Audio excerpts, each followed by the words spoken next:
Hola, ¿qué tal chicos? Nuevamente aquí haciendo el segundo video de esta parte de estos filósofos de las éticas modernas.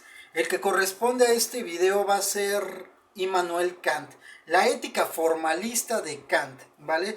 Por ahí ustedes también hicieron una biografía de Kant. Bueno, ya tienen que tener algunos aspectos. Hay algunos libros de Kant que son muy interesantes.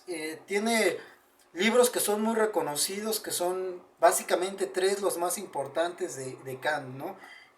Kant nos va a decir, su filosofía se puede entender en base a estos tres libros que son la crítica de la razón pura, donde va a instaurar toda, diría yo, todo un pilar en base a la razón, a cómo la razón moderna es instaurar este conocimiento real de un mundo fenomenológico, de un mundo experimental, de un mundo empírico, de un conocimiento que se puede dar por medio de una razón y de conjuntos, de la razón, de categorías, de la razón, de uso de la razón, para poder nosotros conocernos a nosotros y conocer el mundo que nos rodea.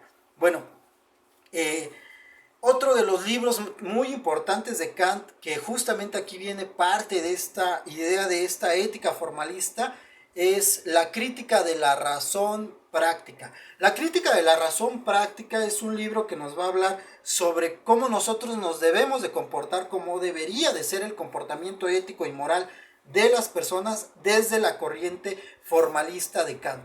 Va a ser un libro sumamente representativo para este autor, que se entrelaza con su idea de la crítica de la razón pura, con su idea racionalista de una ética formal, de una ética basada en una idea de la forma, de las intenciones de nuestro actuar, y que es una ética bastante interesante, una ética que a mí me gusta de hecho mucho.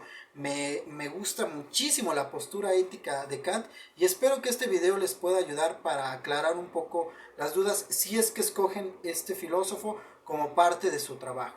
Bueno, el tercer libro que también tiene Kant, que es muy importante, es la crítica del juicio. En la crítica del juicio él va a hacer una investigación sobre lo que son los conceptos estéticos, los conceptos de belleza y la idea del juicio estético, el juicio artístico, cómo es que se instaura. Pero bueno, nosotros nos vamos a basar en algunos conceptos de la ética del segundo libro de Kant, que es la crítica de la razón práctica, para poder pues aclarar estas nociones de la ética formalista de Kant. Bueno, la ética, la postura ética de Kant se basa en una ética del deber ser, el deber ser formal. ¿Esto qué quiere decir? El deber ser es algo universal, es algo racional, no puede ser instaurado por medio de los instintos, por medio de los sentimientos, por medio de las pasiones, sino que tiene que ser algo estructurado en base a la racionalidad de cada individuo. Es decir, lo que nos caracteriza a nosotros como seres humanos es que tenemos la facultad cognitiva, la facultad de pensar. Bueno,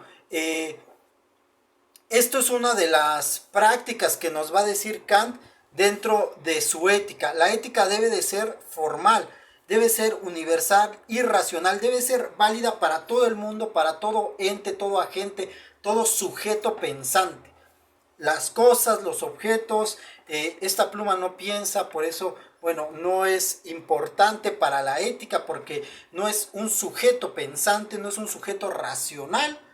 Por ende, la ética, la postura ética de Kant es para los seres racionales. En este caso, un dato interesante que nosotros deberíamos de cuestionarnos es que la ética formalista de Kant no está considerando a otras especies. Es una ética basada en un antropocentrismo, es decir, se centra básicamente en eh, pues en una visión del hombre, del ser humano, como ser racional. Bueno, esta ética, como decimos, es válida para todo el mundo, todos los seres humanos racionales. Tampoco, en este caso, Kant estaría considerando un ser, digamos, externo, que no fuera el ser humano. No estaríamos hablando por ahí de robots, no estaríamos hablando de unidades de pensamiento que no fueran la humana y la humana racional, ¿no? No estamos hablando de seres extraterrestres, sino únicamente en el ser humano. El ser humano con la capacidad cognitiva, con la capacidad racional, que esto hace que su pensamiento sea universal y válido, ¿ok? Bueno, ¿qué más quiere decir esto? La forma de actuar del hombre moralmente para Kant dentro de esta concepción formalista es que el hombre lo hace por el deber. A diferencia de las éticas clásicas que vimos en los videos anteriores, para Kant no hay un motivante exterior que no sea el mismo deber. Es decir, yo no busco la felicidad dentro de mi actuar ético o moral. Lo que yo voy a buscar en mis acciones éticas o morales, en mis acciones particulares o en mis acciones sociales, es el deber mismo de actuar correctamente, de actuar en base a lo bueno.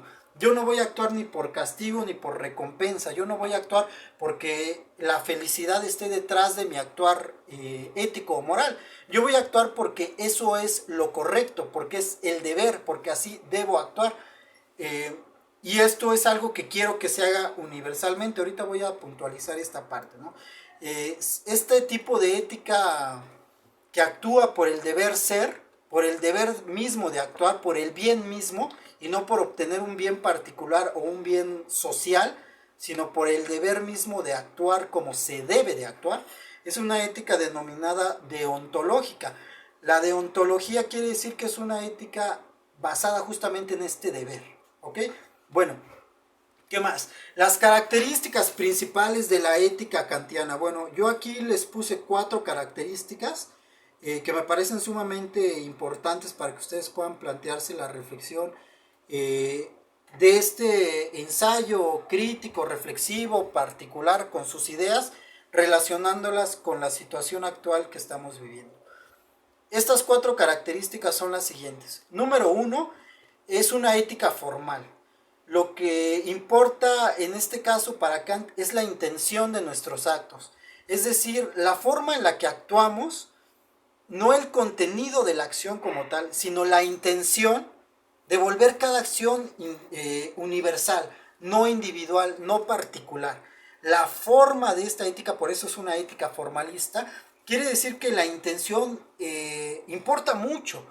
Como nosotros actuemos, la intención que nosotros llevemos a cabo de actuar bien, tiene que ser una intención universal. Por ejemplo, si yo deseo que todos se comporten de manera honesta, es porque voy a actuar honestamente, con la intención de que los demás sean honestos conmigo y con todo el mundo. Esto es una idea de universalización que se basa en la intención que yo tengo de mis actos. Si yo actúo por el deber de ser honesto, me gustaría que la honestidad fuera una ley universal, que todos llevaran a cabo, que todos fueran honestos. Bueno, la característica número 2 de esta ética kantiana es que es una ética rigurosa y categórica. ¿Qué quiere decir esto? ¿Qué quiere decir que sea categórica? Quiere decir que se basa en estas categorías de la razón para poder instaurarse como ética. Se basa en juicios y no en creencias. Un juicio es una cuestión razonable, ¿vale? Un juicio no es una opinión, no es una creencia particular, sino es algo que todos en base a que tenemos la capacidad racional, que es una categoría que nosotros podemos ejercer como seres pensantes, nosotros vamos a tener esta idea de un juicio, y este juicio es absoluto. Todos vamos a poder llegar a la idea de que una categoría, un acto, lo podemos juzgar en base a que todos somos seres racionales, y vamos a poder llevar esta idea como un juicio absoluto. Es decir, que todos podamos llegar a acceder a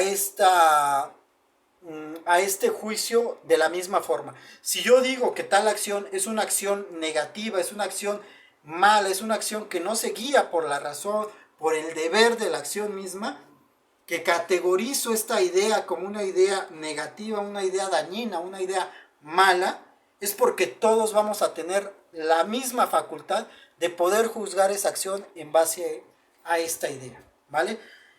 La tercera característica es que es una ética a priori. ¿Qué quiere decir que sea una ética a priori? Bueno, una ética a priori, este es un término filosófico sumamente importante, ¿vale?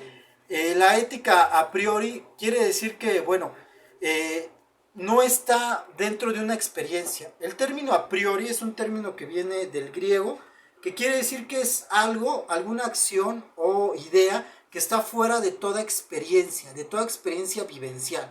Quiere decir que es un concepto o una idea.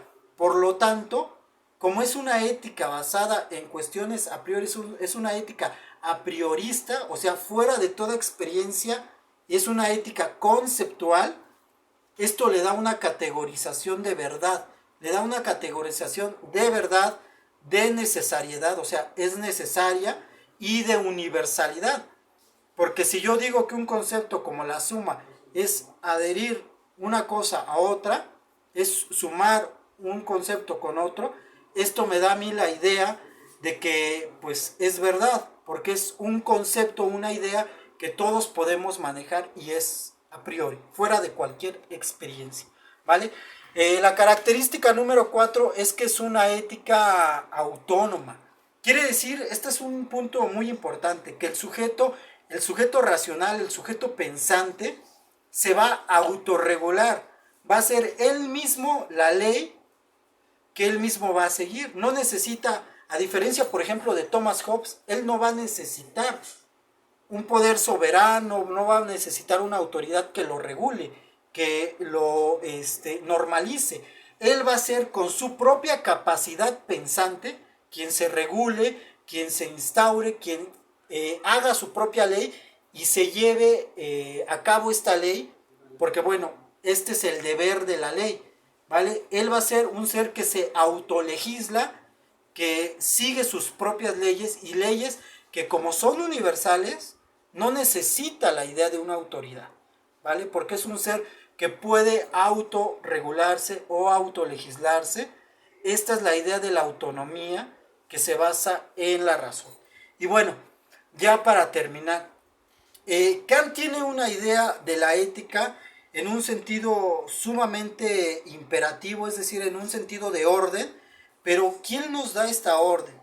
No es una autoridad que esté fuera de nosotros, no es una autoridad legal, no es una autoridad religiosa, no es una autoridad familiar, somos nosotros mismos quienes nos regulamos. El imperativo o la idea fija, la idea de una orden, no nos la va a dar un agente exterior, sino vamos a ser nosotros mismos quienes llevemos a cabo esta orden. Por eso el imperativo categórico es una de las ideas más bonitas, creo que de Kant y de toda la ética formalista. El imperativo categórico significa un mandato moral interno, es incondicional, tiene esta aspiración de una conducta moral universal en base a la naturaleza humana. Para Kant, a diferencia de Hobbes, el ser humano es bueno porque tiene la capacidad racional de actuar conforme al deber, conforme a cómo debería de actuar. Y esta es una capacidad, bueno, universal que todos tenemos porque todos somos seres racionales. El imperativo categórico, aparte, pues nos dice que una idea muy interesante y aplicable. Dice lo siguiente, y esto me gustaría que ustedes pudieran aprenderse esta idea de un imperativo, que es una frase que dice Kant en la crítica de la razón práctica, que puede servirnos para que nosotros actuemos de tal manera. Nos dice lo siguiente, obra según la máxima de tus acciones, que desees que al mismo tiempo estos actos se vuelvan una ley universal. ¿Qué quiere decir? Lo explico rápidamente. Quiere decir que cuando nosotros actuamos, la manera en que la que actuamos, nosotros anhelemos, deseemos, trabajemos para que esto se trate de convertir en una ley universal. Si nosotros queremos que el mundo sea un mundo mejor, debemos actuar mejor y debemos de querer que los demás actúen mejor en base a nuestro propio ejemplo. ¿Ok? Bueno, Espero que este video les ayude a aclarar estas ideas también de Kant, esta ética formalista de Kant, y pues que lo relacionen con esta situación tan difícil que estamos viviendo. Ustedes piensen cómo, si ustedes están llevando medidas de sana distancia, de lavado de manos, pues es algo que todos deberíamos de hacer, porque bueno, es una idea racional que todos debemos de llevar a cabo, ¿vale? Nosotros debemos actuar conforme a nuestra propia razón. Cuídense mucho, chicos, y nos vemos en el siguiente video, ¿vale? Adiós.